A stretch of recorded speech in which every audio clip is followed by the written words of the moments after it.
The words hit me like a sledgehammer to the chest. I was standing in my own kitchen at 11:30 on a Tuesday night, wrench in hand, trying to fix the leaky faucet that had been driving me crazy for weeks.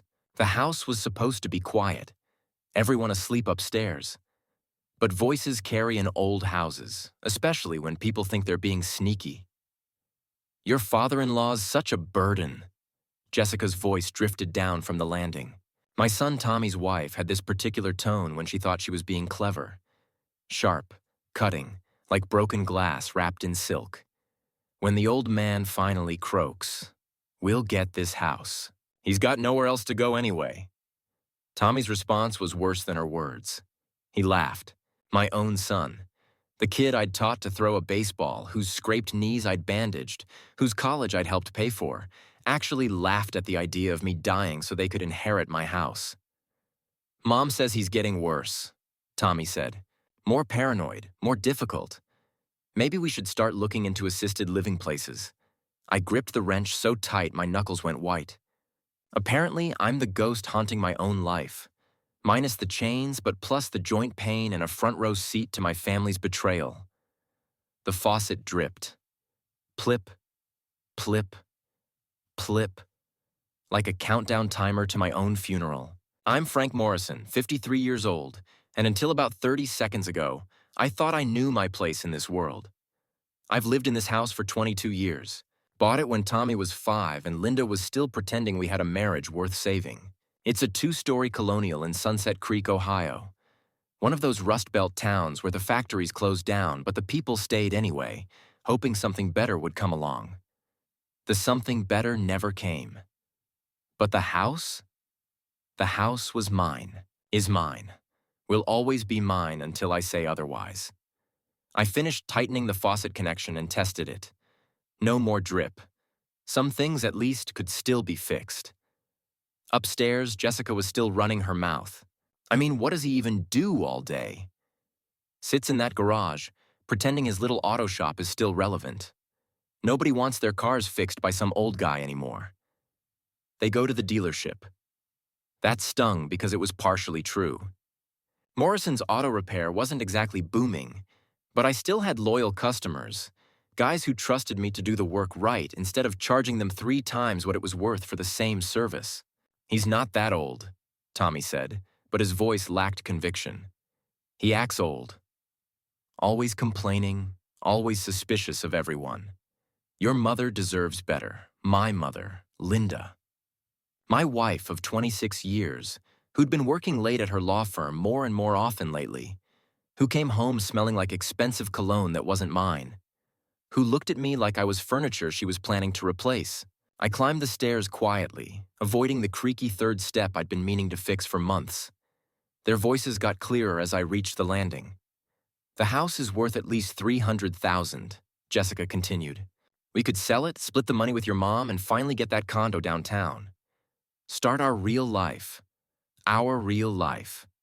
As if the life they'd been living under my roof, eating my food, using my utilities, was just some dress rehearsal. I stood there in the hallway, in my own house, listening to my family plan my funeral like it was a weekend barbecue. The smart thing would have been to go to bed, pretend I hadn't heard anything, maybe bring it up with Linda later in some reasonable adult conversation. But I've never been accused of being the smartest guy in the room. I cleared my throat. Loudly. The voices stopped immediately. I heard scrambling, whispered curses, the sound of people trying to look innocent when they're anything but. "Everything okay up there?" I called out, injecting just enough fake concern into my voice to let them know I'd heard every word. "Fine, Dad," Tommy called back, his voice cracking like he was 13 again and I'd caught him with cigarettes. "Just talking about work stuff," Jessica added. She was a better liar than my son, but not by much. I smiled in the darkness. "Well, don't stay up too late. Tomorrow's a school day." It was a dad joke, the kind I'd been making for years. But tonight, it felt different. Tonight, it felt like a warning. I went to my bedroom, where Linda was supposedly asleep. The room smelled like her perfume and something else. Guilt, maybe. Or just the staleness of a marriage that had been dying by degrees for longer than either of us wanted to admit. She was facing away from me, breathing in that too careful rhythm people use when they're pretending to be asleep. Her phone was on the nightstand, screen down. Always screen down these days. I got into bed, stared at the ceiling, and started planning. Because if there's one thing 25 years of marriage and running a business had taught me, it's this. When people show you who they really are, believe them the first time. And tonight, my family had shown me exactly who they were. The question was, what was I going to do about it? 3 days after the burden conversation, I was looking for our insurance papers when I found Linda's old phone in the junk drawer. She'd gotten a new one last month. Some emergency upgrade, she'd said, because her old one was acting weird. The old phone still had some charge. And Linda, being Linda, had never been great with technology. She probably thought deleting text from her main screen meant they were gone forever. They weren't. I sat in my garage, surrounded by the familiar smell of motor oil and rust, scrolling through months of messages between my wife and someone named David Chen. The same David who'd been Tommy's best friend in high school. The same David who'd been best man at our wedding. The same David who'd borrowed money from me 2 years ago to start his consulting business. The messages started innocent enough. Work stuff, she'd claimed. David's business was doing well and he needed legal advice. Linda specialized in business law, so it made sense. But by March, the tone had changed. "Can't stop thinking about last night," David had written. "Me neither. Frank suspects something, I think." "We need to be more careful," Linda had replied. "When are you going to tell him?" "Soon. After Tommy's situation stabilizes. Frank's been through enough." I laughed out loud at that one. Frank's been through enough. How considerate of her to worry about my feelings while she was screwing my former best friend. The photos were worse than the texts. Nothing pornographic, but intimate enough. Linda in a hotel room I didn't recognize, wearing lingerie I'd never seen. David's hand on her shoulder at some restaurant downtown. The two of them in what looked like his apartment, her head on his chest, both of them looking disgustingly happy. I scrolled through months of evidence, my hands shaking with something that wasn't quite anger yet. Anger would come later. Right now, this was just shock. The numb realization that the life I thought I'd been living was a complete fiction. The last message was from 2 weeks ago. "Frank's getting suspicious. Maybe we should cool it for a while." David's response, "Or maybe it's time to stop hiding." You deserve better than him, Linda. We both know it. I turned off the phone and sat there in the silence of my garage, surrounded by the tools and projects that had always made sense to me. Cars didn't lie. When something was broken, you could see it, fix it, make it work again. People were more complicated. My phone buzzed. A text from Linda. "Working late again tonight. Don't wait up." I stared at the message for a long time, then typed back, "No problem. Say hi to David for me." She didn't respond to that one. I spent the rest of the evening making copies of everything on Linda's old phone. Photos, messages, call logs, all of it went onto a thumb drive that I hid in my toolbox. Evidence, insurance, ammunition. Whatever you wanted to call it, I had it now. Around 10 o'clock, I drove to Flanagan's, the dive bar on the east side of town where David liked to hang out. Sure enough, his BMW was in the parking lot, parked next to Linda's Honda. I sat in my truck for 20 minutes, watching the entrance, thinking about what I wanted to do. The rational part of my brain said to go home, confront Linda like an adult, maybe try marriage counseling. The other part of my brain, the part that had been called a burden by my own family, had different ideas. I walked around to David's car and let the air out of one tire. Not slashed, nothing illegal. Just deflated. Then I went to the seafood restaurant next door, bought the biggest, smelliest fish they had, and left it under David's driver's seat. It was petty. It was juvenile. It felt fantastic. I was walking back to my truck when I noticed the security camera pointed right at the parking lot. And standing under it, phone in hand, was Mrs. Patterson from down the street. Our neighborhood's self-appointed surveillance coordinator. She waved at me with a smile that didn't reach her eyes. "Evening, Frank." "Car trouble?" "Just helping out a friend," I said. "How thoughtful." She held up her phone. I was just taking some photos of the sunset. Amazing what these new cameras can capture, isn't it? I nodded and got in my truck, knowing full well that Mrs. Patterson had never taken a sunset photo in her life and that I'd just made my first real mistake. But as I drove home, passing the bar where my wife was betraying me with my former best friend, I found I didn't care. Let Mrs. Patterson have her photos. Let Linda and David have their little romantic evening. Because I was just getting started. Mrs. Patterson's photos made it to Linda by the next morning. I was in the kitchen, making coffee and pretending to read the newspaper, when Linda's phone buzzed. She looked at it, frowned, then looked at me. "We need to talk," she said. "Now." I folded the newspaper carefully, took a sip of coffee, and met her eyes. "About what?" "About your behavior last night. About the incident at Flanagan's." "What incident would that be?" Linda's jaw tightened. She was used to being the lawyer in the family, the one who controlled conversations and backed people into corners. But this morning, she was the one squirming. "Don't play dumb, Frank. Mrs. Patterson sent me photos. You? Messing with David's car. I helped David with a tire problem. Since when is being neighborly a crime? And the fish." I raised an eyebrow. "What fish?"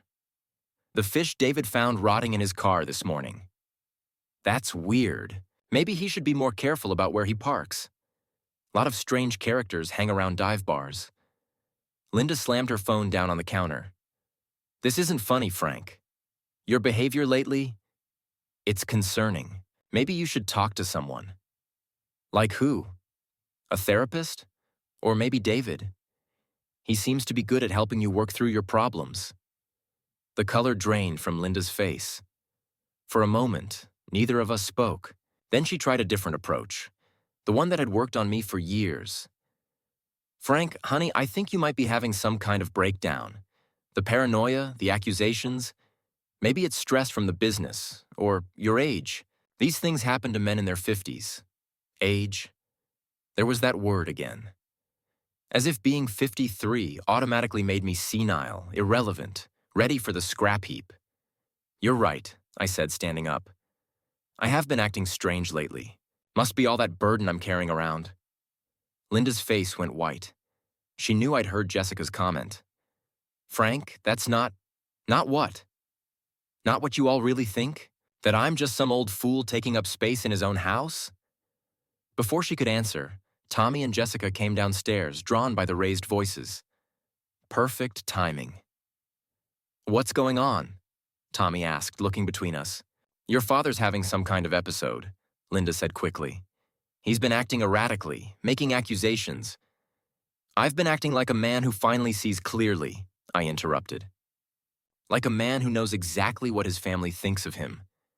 Jessica crossed her arms. "Maybe if you didn't act so paranoid all the time, people wouldn't have to walk on eggshells around you." There it was. The mask slipping. No more fake sweetness, just pure contempt. "Paranoid," I repeated. Interesting choice of words. "What exactly should I be paranoid about, Jessica?" She glanced at Linda, then back at me. "I don't know what you're implying." "I'm not implying anything. I'm stating facts. Fact 1, my family thinks I'm a burden. Fact 2, my wife is cheating on me with David Chen. Fact 3, everyone in this room thinks I'm too stupid to figure it out." Tommy stepped forward. "Dad, that's enough. You can't just accuse Mom of—" "I can accuse her of whatever I want in my own house," I said, my voice rising. "The house that apparently you're all just waiting to inherit." "Frank, please," Linda said. "You're not well. This paranoia, these delusions." Delusions? I pulled out Linda's old phone and held it up. Are these delusions? The silence that followed was beautiful. Linda's face went from white to gray. Tommy looked confused. Jessica looked calculating, probably already figuring out how to spin this to their advantage. "Where did you get that?" Linda whispered. "From the junk drawer. Amazing what people throw away thinking it's gone forever." Linda lunged for the phone, but I pulled it back. This is evidence now. Wouldn't want to tamper with evidence, would we, counselor? You had no right to go through my private what? Your private betrayal? Your private affair with my best friend? In case you forgot, Linda, we're married. There is no private when it comes to screwing other people. Tommy sat down hard in one of the kitchen chairs. Mom? Is this true? Linda's lawyer training kicked in. Your father is having some kind of mental health crisis. He's not thinking clearly. Answer the question, I said. Are you having an affair with David Chen? She looked around the room, trapped. Finally, she nodded. How long? Tommy asked. It doesn't matter, Linda said quickly. What matters is getting your father the help he needs. 6 months, I said, consulting the phone. Based on the messages, it started 6 months ago, right around the time you said you needed to work late more often. Jessica finally spoke up. Well, maybe if you'd been a better husband, she wouldn't have needed to find someone else. The room went dead quiet. Even Linda looked shocked at Jessica's boldness. I smiled. It wasn't a nice smile. You know what, Jessica? You're absolutely right. I haven't been a very good husband lately. I've been too trusting, too accommodating, too willing to let people take advantage of me. But that's about to change. I headed for the door, then turned back. Oh, and Tommy, you might want to start looking for your own place. I have a feeling this house is going to get very uncomfortable very soon. I left them sitting there in the wreckage of our family breakfast, Linda's phone still in my hand, and for the first time in months, I felt like I was exactly where I was supposed to be. I spent the morning at my shop, pretending to work on Mrs. Rodriguez's Buick while actually researching divorce lawyers and property law. The internet is a wonderful thing when you need to learn how to destroy your life and rebuild it from scratch. My buddy Ray showed up around noon with sandwiches and beer. Ray's been my best friend since high school, the kind of guy who shows up when you need him without being asked. He took one look at me and shook his head. You look like hell, Frank. What's going on? I told him everything. The overheard conversation, Linda's affair, the confrontation this morning. Ray listened without interrupting, occasionally shaking his head or muttering curses under his breath. So what's your play?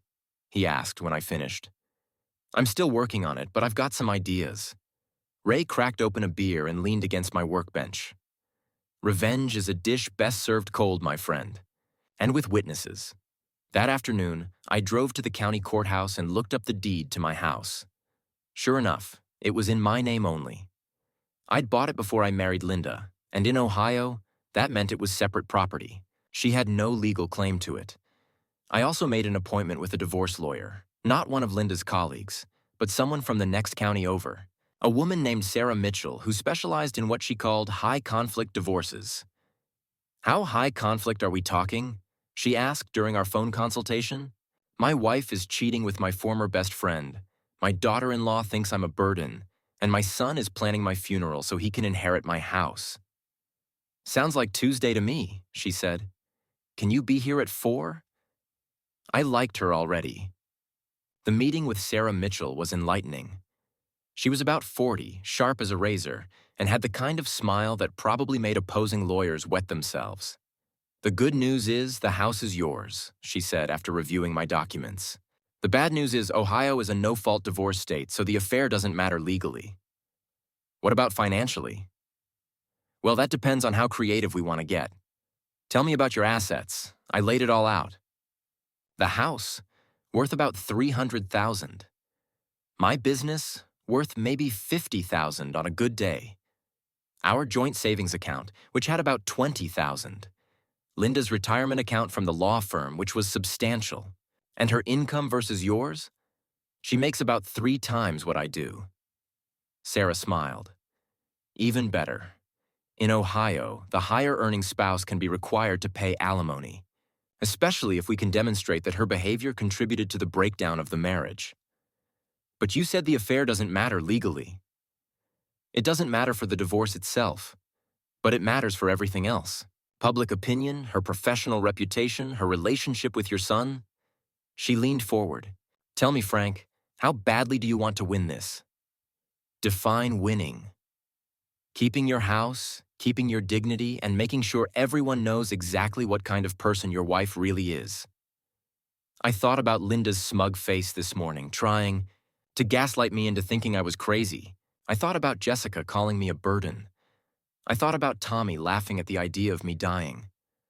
I want to win very badly. Sarah's smile got wider. Then let's talk strategy. I left her office with a plan that was elegant in its simplicity. First, I'd document everything: Linda's affair, the family's attitude toward me, their plans for my house. Then I'd wait for the perfect moment to strike. The key, Sarah had explained, is controlling the narrative. Right now, they think you're a pathetic old man who doesn't know what's happening around him. Let them keep thinking that. Let them get comfortable, make mistakes, show their true colors to other people. And then we destroy them, publicly, thoroughly, and completely legally. That evening, Linda came home late again, smelling like David's cologne and looking guilty. She found me in the living room, watching TV and drinking a beer. "Frank, about this morning." "Don't worry about it," I said without looking at her. "You're right. I haven't been thinking clearly lately." She blinked, obviously surprised by my calm tone. You're not angry?" "I'm tired, Linda. Tired of fighting, tired of being suspicious, tired of feeling like a stranger in my own house." I turned to face her, putting on my best defeated expression. "Maybe you should stay with David for a while. Give us both some space to figure things out." "Frank, I'm not throwing you out. I'm just saying maybe some time apart would be good for both of us. Help me get my head straight." Linda studied my face, looking for the trap, but I'd had years of practice hiding my feelings from her. She saw what I wanted her to see: a broken, defeated man who was giving up without a fight. "Maybe that's not a bad idea," she said slowly. "Just temporarily." "Of course, just temporarily." She went upstairs to pack a bag, and I smiled at the TV screen. Phase 1 of Sarah Mitchell's plan was already in motion. By the end of the week, Linda was essentially living with David, coming by the house only to pick up clothes and check on Tommy and Jessica. She told people we were taking a break to work on ourselves. I told people my wife had left me for my best friend, and that my own family was planning my funeral. Guess which story got more sympathy? 2 weeks into Linda's temporary stay at David's place, Mrs. Patterson knocked on my door with a casserole and a hungry look in her eyes. In small towns, gossip is currency, and I was about to make her very rich. "How are you holding up, Frank?" she asked, settling into my kitchen like she belonged there. "Oh, taking it one day at a time." I served her coffee and put on my best wounded husband act. "I keep thinking she'll come to her senses." Well, I hate to be the bearer of bad news, but I saw her at Antonelli's last night, with David Chen. They looked very comfortable. Antonelli's was the fanciest restaurant in town, the kind of place you took someone when you wanted to make a statement. Linda was getting bolder, more public with her affair. Perfect. "I'm sure it was just business," I said sadly. Mrs. Patterson patted my hand. "Oh, Frank, you sweet, naive man." After she left, I called Ray. "How do you feel about a little surveillance work?" "What kind of surveillance?" "The kind that involves cameras, public places, and my cheating wife making a fool of herself."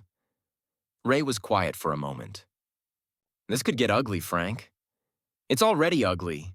I'm just making sure everyone else sees it too." That Friday night, Ray and I followed Linda and David to Flanagan's, the same dive bar where I deflated his tire. They were with a group of David's friends, people I'd known for years, people who'd been to my house for barbecues and birthday parties. We sat in a corner booth, Ray with his phone out, recording everything. Linda was drunk, laughing too loud, hanging all over David like a teenager. At one point, she sat on his lap and kissed him while the whole table cheered. "Jesus, Frank," Ray muttered. "She's really putting on a show. Keep recording." Around midnight, David's friend Mike, a guy I'd helped move furniture 3 years ago, noticed me in the corner. He stumbled over, drunk and belligerent. Well, well. If it isn't Frank Morrison. "How's it feel, buddy? Watching your wife with a real man?" The bar got quiet. Linda looked over and saw me for the first time. Her face went white, then red. "Frank," she called out, "what are you doing here?" I stood up slowly, aware that everyone was watching. Same thing as you, I guess, having a drink with friends. Mike laughed. Friends? Who'd be friends with a pathetic old loser like you? Ray started to stand, but I put a hand on his arm. This was perfect. Let Mike dig the hole deeper. You're right, Mike. I am pathetic. Pathetic enough to think my wife loved me. Pathetic enough to think my friends were loyal. Pathetic enough to believe people when they looked me in the eye and lied. "Frank, please," Linda said, standing up from David's lap. "Don't make a scene." "A scene?" I looked around the bar. "You mean like the scene you've been making for the past 6 months? Screwing my best friend while telling everyone I'm having a mental breakdown?" David finally found his voice. "Frank, man, it's not what you think. It's exactly what I think. You're a backstabbing piece of garbage who couldn't get a woman of his own, so you stole mine. And you," I turned to Linda, "you're a lying, cheating hypocrite who spent weeks trying to convince people I'm crazy for noticing what everyone in this bar apparently already knew." The silence was complete now. Even the bartender had stopped pretending to clean glasses. Mike, too drunk to read the room, kept pushing. "Face it, old man." She upgraded. "David's got money, he's got style, he's got—" I grabbed Mike by his shirt and shoved him against the wall. Not hard enough to hurt him, just hard enough to get his attention. "He's got my wife," I said quietly. "But that's about to change." I let go of Mike and turned to face the room. "For anyone who's interested, Linda and I will be getting divorced. The house on Maple Street, you know, the one where we used to host Christmas parties and summer barbecues, that'll still be mine. But I'm thinking of selling it. Too many bad memories." Linda's face went gray. "Frank, you can't—" "Can't what? Sell my own house? The house I bought before I married you? The house that's in my name only?" I smiled at her. "Watch me." I walked out of the bar, Ray behind me, leaving Linda and David to face a room full of people who now knew exactly what they were. "That was beautiful," Ray said as we got to the truck. "Did you see their faces?" "That was nothing," I said. "Wait until you see what I have planned next." The video Ray took at Flanagan's made its way around town faster than a flu virus. By Monday morning, half of Sunset Creek had seen Linda making out with David while I sat alone in the corner like some pathetic cuckold. But that was exactly what I wanted. Sarah Mitchell called that afternoon. "I've been getting calls all morning. Apparently, your wife's behavior has become quite the topic of conversation." "Good. The more public this gets, the better. There's something else. I've been doing some digging into David Chen's business. Turns out he's not quite as successful as he pretends to be." "What do you mean?" "I mean he owes money, a lot of money, to some very unforgiving people. I think your wife might be his financial lifeline, not just his romantic interest." That was interesting. David had always been a flashy guy, but I'd assumed his consulting business was doing well. If he was in debt, if he needed Linda's money, how much debt? Enough that losing access to a lawyer's salary would be catastrophic for him, especially if that lawyer also happened to lose her job over a scandal. I smiled. What kind of scandal? The kind that happens when a respected attorney is caught having an affair with a client who's been lying about his financial situation. The kind that makes partners at law firms very nervous about their reputation. David's her client? He has been for 6 months, right around the time their affair started. She's been handling some very questionable financial arrangements for him, the kind that might interest the State Bar Association.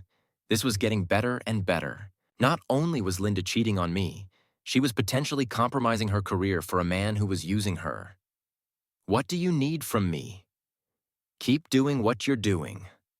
Let them think you're the bumbling, heartbroken husband. Meanwhile, I'll keep digging into David's finances and Linda's professional conduct." That evening, Tommy came by the house. He looked terrible. Tired, stressed, older than his 26 years. "Dad, we need to talk." "About what?"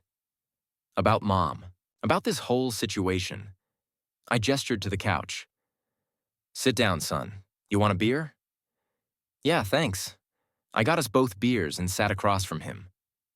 What's on your mind? Tommy took a long drink, then looked at me. I owe you an apology, a big one. For what? For not believing you. For thinking you were paranoid or having some kind of breakdown. He paused, struggling with the words. For laughing when Jessica said those things about you. What things? You know what things. The burden comment. The stuff about waiting for you to die so we could inherit the house. Tommy's voice cracked. I was angry, Dad. Angry about losing my job. Angry about having to move back home. Angry about feeling like a failure. And it was easier to blame you than to face my own problems. I studied my son's face. He looked genuinely remorseful, but I'd been fooled by my family before. What changed your mind? Seeing Mom at that bar. Watching that video everyone's passing around? Tommy shook his head. She looked like a stranger, like someone I'd never met before. And then I started thinking about everything that's happened, and I realized you were right about all of it. And Jessica? How does she feel about your change of heart? Tommy's face darkened. Jessica and I are having some problems of our own. What kind of problems? The kind where I found out she's been recording our family fights for her podcast. Turning our private business into entertainment for strangers on the internet. I nearly choked on my beer. She's been doing what? She has this podcast called Real Talk with Jess. Started it a few months ago. I thought it was just her talking about general relationship stuff, but Tommy pulled out his phone and played a clip. Jessica's voice came through the speaker, bright and cheerful. So my father-in-law is having this total breakdown, right? Like full paranoid delusion mode. He thinks my mother-in-law is cheating, which she totally is, by the way, and he's been acting all crazy and suspicious. It's like living with a soap opera character. The clip continued for several more minutes, Jessica describing our family's private moments in excruciating detail for the entertainment of her listeners. She painted me as a pathetic, delusional old man, and herself as the long-suffering daughter-in-law dealing with a crazy relative. How many people listen to this? I asked. About 5,000 subscribers. Local people mostly. Everyone in town knows about it. 5,000 people. Half the population of Sunset Creek, listening to Jessica mock me and air our family's dirty laundry for likes and downloads. I'm sorry, Dad. I had no idea she was doing this until someone at work mentioned hearing about our family on a podcast. I sat back in my chair, processing this new information. Jessica hadn't just been calling me a burden in private. She'd been broadcasting it to the entire town. What are you going to do about it? I asked. Tommy looked miserable. I don't know. I love her, but this is unforgivable. She turned our family into a joke. Yes, she did. But Tommy, here's the thing. Sometimes people show you who they really are, and you have to believe them. Jessica showed you that she's willing to humiliate your family for attention and money. Your mother showed you that she's willing to cheat and lie and gaslight people to get what she wants. The question is, what are you going to do with that information? Tommy was quiet for a long time. Finally, he looked up at me. I want to make it right, Dad. I want to fix this. You can't fix other people, son. You can only fix yourself. Then help me fix myself.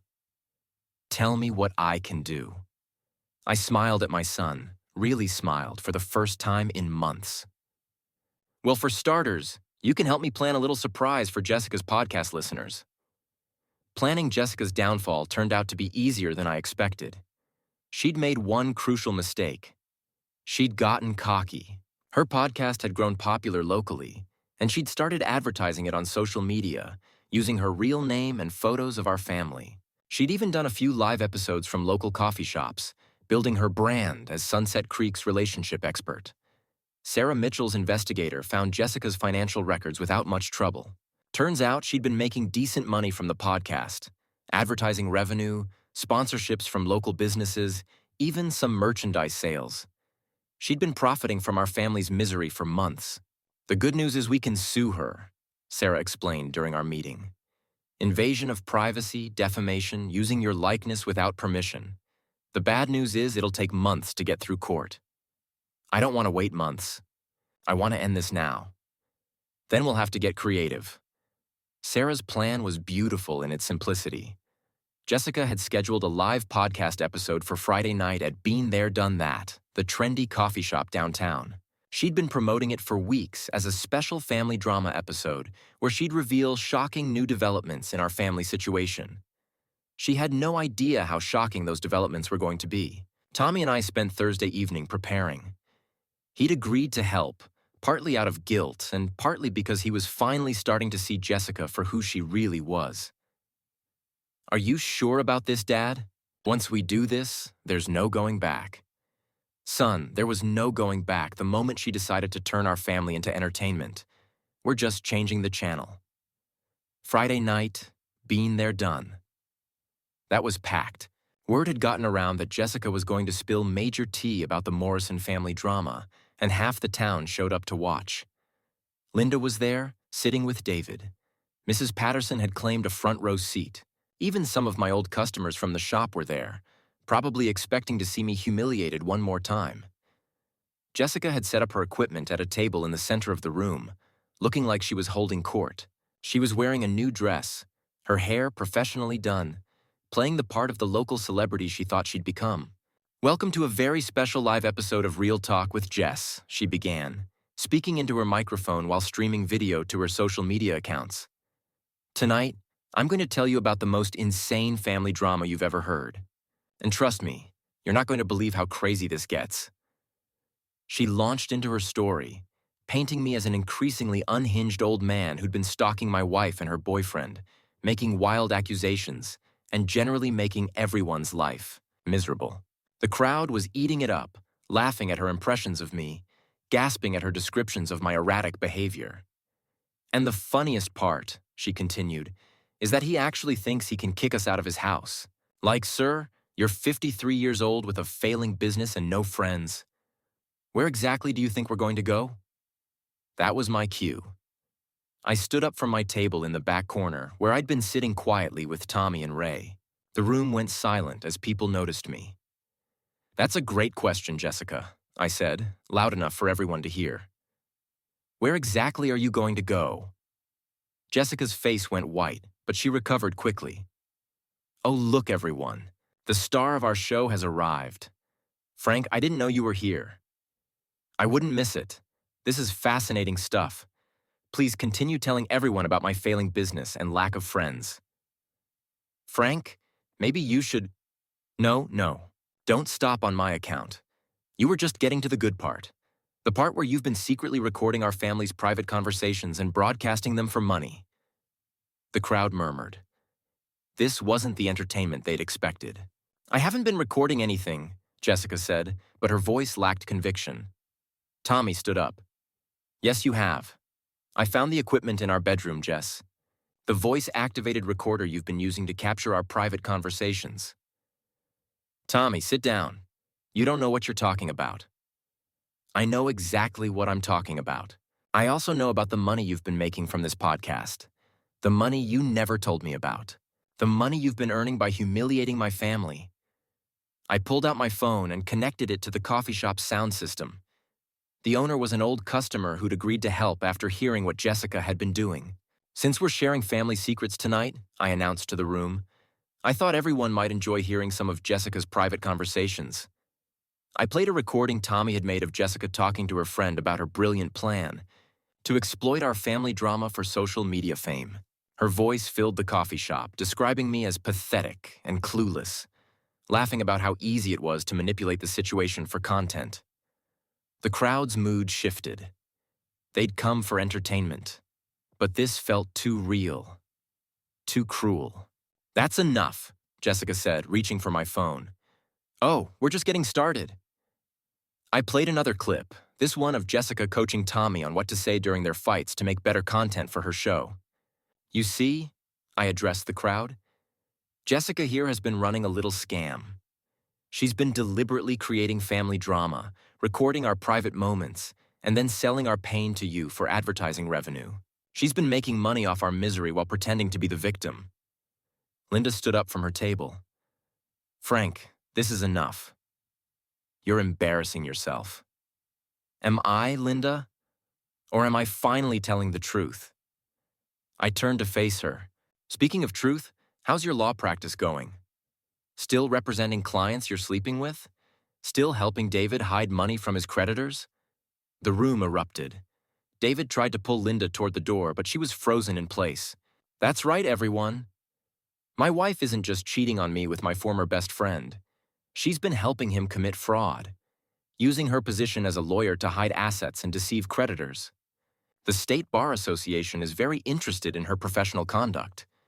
You can't prove any of that, Linda said, but her voice was shaking. Actually, I can. Sarah Mitchell's investigator has been very thorough. Bank records, email communications, financial documents. It's all there. I looked around the room at the faces of my neighbors, people I'd known for years. I know what you all think of me. The pathetic old man who couldn't keep his wife happy. The burden who doesn't know when to step aside. But here's what I know about myself. I'm the guy who built a business with his own hands. I'm the guy who bought a house and paid for it with honest work. I'm the guy who kept his promises even when nobody else did. I turned back to Jessica, who was frantically trying to end her live stream. And Jessica, to answer your question about where you're going to go, anywhere but my house, you've got until Sunday to pack your things and get out, both of you. You can't do that, she said. Actually, I can. It's my house and you're not on the lease. Tommy's welcome to stay if he wants, but you're done profiting from my family's pain. The crowd was dead silent now. Jessica's carefully constructed image as the witty, relatable podcaster had crumbled completely. She was just a woman who'd been caught exploiting her own family for money and attention. I walked out of the coffee shop, leaving Jessica to face her audience alone. Through the window, I could see her trying to explain, trying to salvage her reputation, but the damage was done. Tommy caught up with me in the parking lot. Dad, I'm sorry. I'm so sorry for all of this. I know you are, son. The question is, what are you going to do about it? He looked back at the coffee shop where Jessica was still trying to control the narrative. I'm going to file for divorce. This isn't who I want to be married to. Good. And Tommy, you're welcome to stay in the house as long as you need to. It's your home, too. For the first time in months, my son hugged me. Really hugged me, like he meant it. Thanks, Dad, for everything. The weekend after Jessica's public crash and burn, the house felt different. Quiet in a way that finally let me breathe. She'd moved out with her microphones and ego. Tommy stayed, and something in him settled. My son felt like my son again. Linda, meanwhile, spun through threats and pleas on voicemail.